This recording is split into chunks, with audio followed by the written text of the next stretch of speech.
Apa iya kecemasan dapat mempengaruhi imun? Tentu bisa sob, lebih jelasnya simak video ini. Pada saat ini, dunia sedang dilanda bencana dalam bentuk virus yang sangat berbahaya, yaitu coronavirus atau yang sering disebut dengan COVID-19. Yang mana COVID-19 ini sudah sampai merambah ke Indonesia tercatat mulai Maret 2020. Seperti kita ketahui, dengan semakin berbahayanya virus ini yang semakin hari bertambah jumlah positif corona, oleh karena itu pemerintah melakukan berbagai kebijakan demi untuk menekan masyarakat yang positif COVID-19.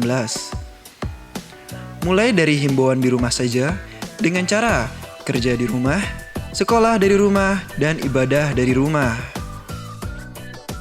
Apa sih dampak dari di rumah saja ini? Yang pertama berdampak pada pendidikan, di mana pelaksanaan kegiatan belajar mengajar dilaksanakan dengan sistem dalam jaringan. Keterbatasan saran dan prasarana kegiatan belajar mengajar dalam jaringan mulai dari perangkat, jaringan internet, dan juga biaya. Para pelajar yang tahun ini lulus mengalami gangguan pengajaran di bagian akhir studi mereka, terutama pada penilaian akhir. Selanjutnya berdampak pada perekonomian.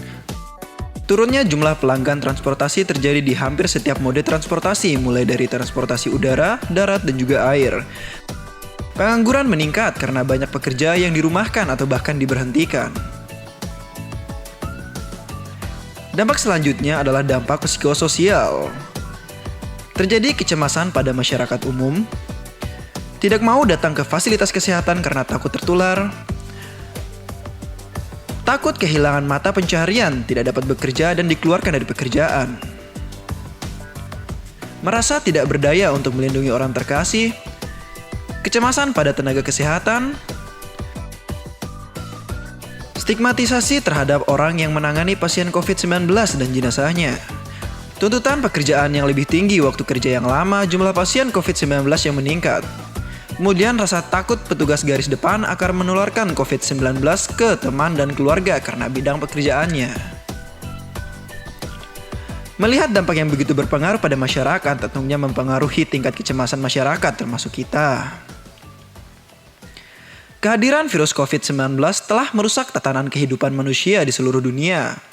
Kondisi yang datang tiba-tiba karena adanya pandemi COVID-19 merubah tatanan kehidupan dan membuat masyarakat tidak siap menghadapi baik secara fisik ataupun psikis. Di antara kondisi psikologis yang dialami oleh masyarakat dengan adanya COVID-19 adalah timbul rasa takut, gelisah, dan juga cemas.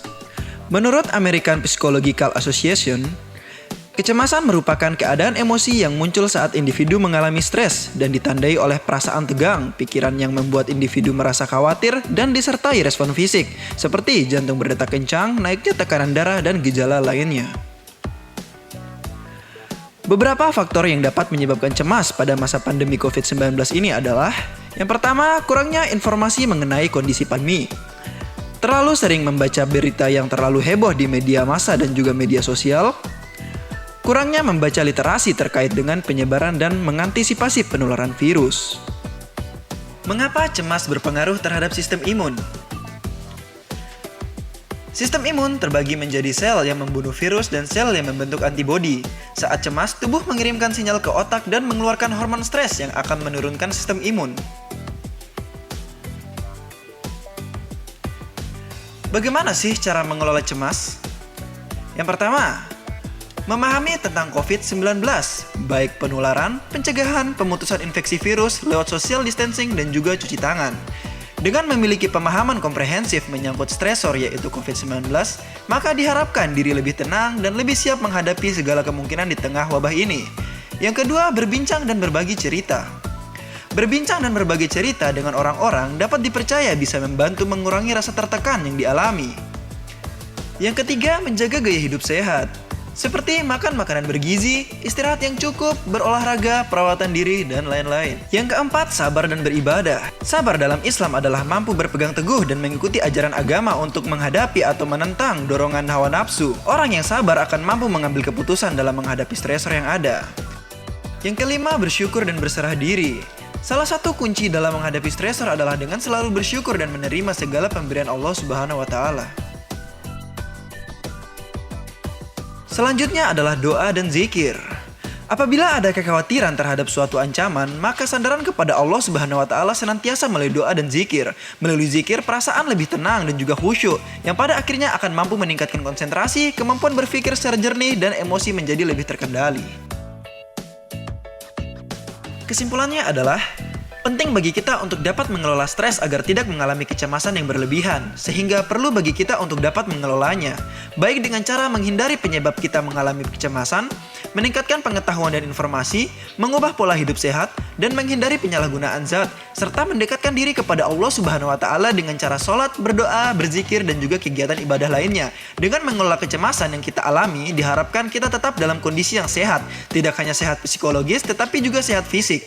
Dan juga kita tidak mengalami kecemasan yang berlebihan yang mana akan berdampak pada penurunan kesehatan tubuh kita. Video ini dipersembahkan oleh Universitas Muhammadiyah Yogyakarta.